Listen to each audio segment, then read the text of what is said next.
Have you ever felt that sting? That sharp, hot feeling when someone does you wrong? It's a universal feeling, right? Someone cuts you off in traffic. A friend betrays your trust.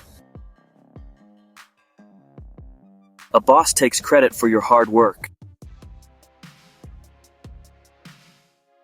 In that moment, a little voice in your head might whisper, "I'll get them back for this." That voice is the whisper of revenge. It promises justice. It promises to make things even. It feels powerful. Like you're taking back control from a situation that made you feel small and helpless. It's an idea as old as time itself. A story told in a million different ways across every culture. Revenge is a powerful emotion. It's a human instinct, almost. Think about it.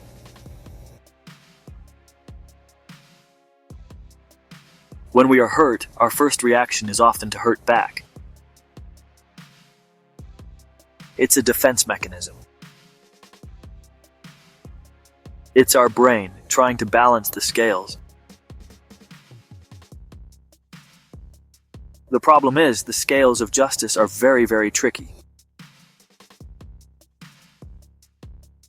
What feels like a fair and just response in the heat of the moment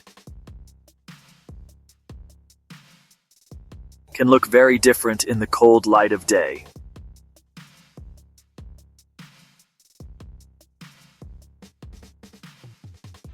From a distance, it can look beautiful and powerful.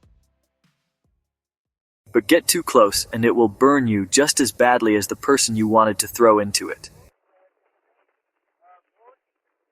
It doesn't just warm you, it consumes you. The idea of an eye for an eye sounds simple. It sounds fair. If someone takes something from you, you take something of equal value from them. Let's start in a quiet English village. It looks peaceful, right? Little houses.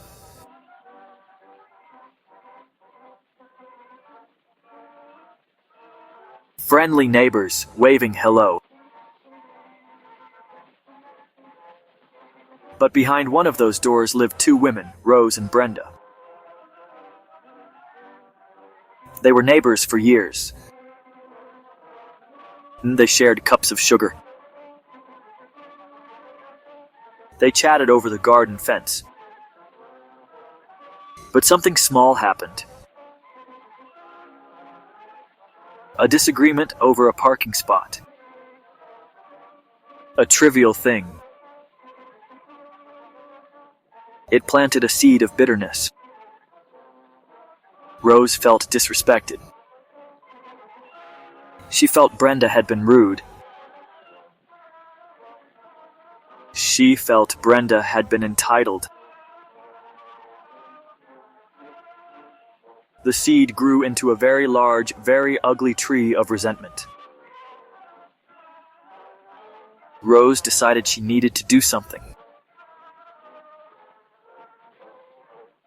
She needed to make Brenda feel as bad as she did. She didn't want a direct confrontation. Her plan was more subtle. She started writing letters. Not to Brenda, about her. Now let's travel to a suburban neighborhood in America.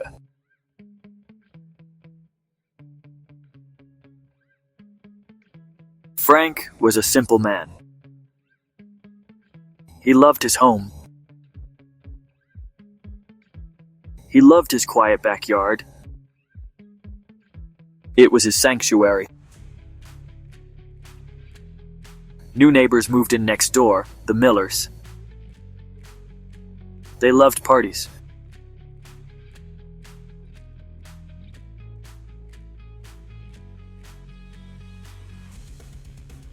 Cars blocking his driveway.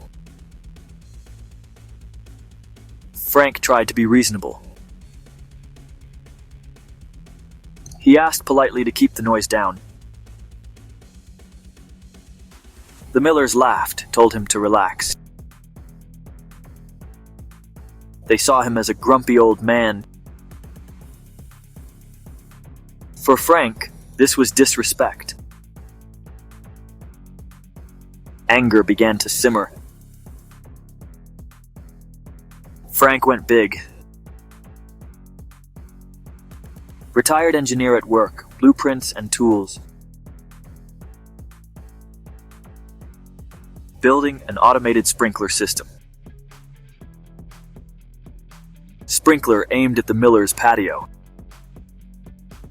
He timed it perfectly. Weekend barbecue starts. Friends arrive in nice clothes. He hits a button. A jet of water soaks everyone. He watches from his window, grim smile. Chaos, shouting, ruined food. Victory is short-lived. Love can be messy. And breakups can be even messier. This is the story of Sarah and Tom. They had been together for 5 years. Sarah thought they were going to get married. Instead, Tom broke up with her very suddenly. Just a few months later, she found out why. He was engaged to someone else. A woman named Emily. He'd been seeing her behind Sarah's back. The betrayal was a knife to the heart. The pain was unbearable. But that pain quickly curdled into a cold, hard rage. Sarah felt she had been erased. Her 5 years with Tom dismissed as nothing. As the wedding day approached, Sarah's anger grew into a detailed plan. She didn't want to just be sad. She wanted them to feel a fraction of the humiliation she felt. She decided she would not just crash the wedding, she would ruin it. She spent weeks gathering materials. She found a dress that looked disturbingly like a wedding gown. It was old and stained. She bought gallons of red paint.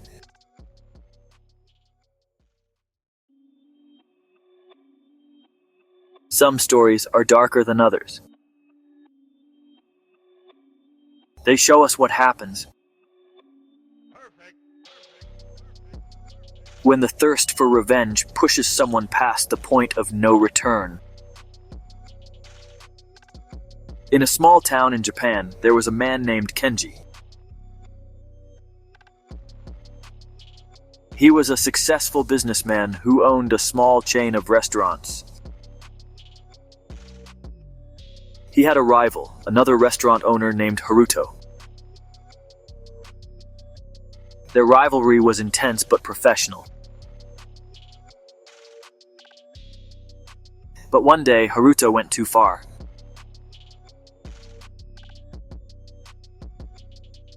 He spread a malicious rumor that Kenji's restaurants were using contaminated food. The rumor spread like wildfire.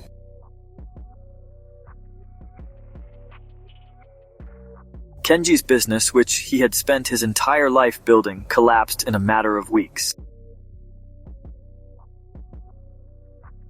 He plotted for over a year. One night, Kenji put his terrible plan into action. He set fire to Haruto's main restaurant. The fire spread to the apartment above the restaurant, where Haruto and his family were sleeping. By the time the fire department arrived, it was too late.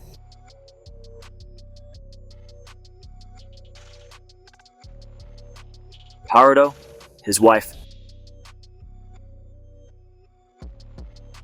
Kenji was quickly identified as the arsonist and arrested.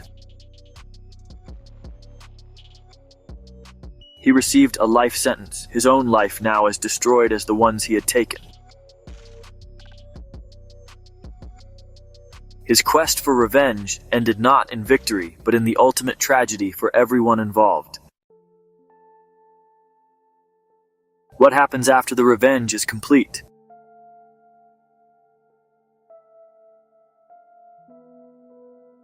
After the paint is thrown, after the lawsuit is won, after the fire is put out, is there a feeling of peace? Is there a sense of justice restored? More often than not, the answer is no. The person who seeks revenge often finds themselves standing in the ruins of their own making, holding a victory that feels surprisingly empty. So, if revenge is a trap, a fire that burns everyone, what is the alternative? The answer is simple to say but incredibly hard to do: forgiveness. Now, forgiveness is not about saying what happened was okay. It's not about forgetting the pain. It's not about letting the other person off the hook. Forgiveness is not for them, it's for you. It's about making the conscious choice to let go of the anger and the desire for payback that are weighing you down. It's about untying the rope that connects you to the person who hurt you. Think of it like this: holding on to a grudge is like drinking poison and expecting the other person to get sick.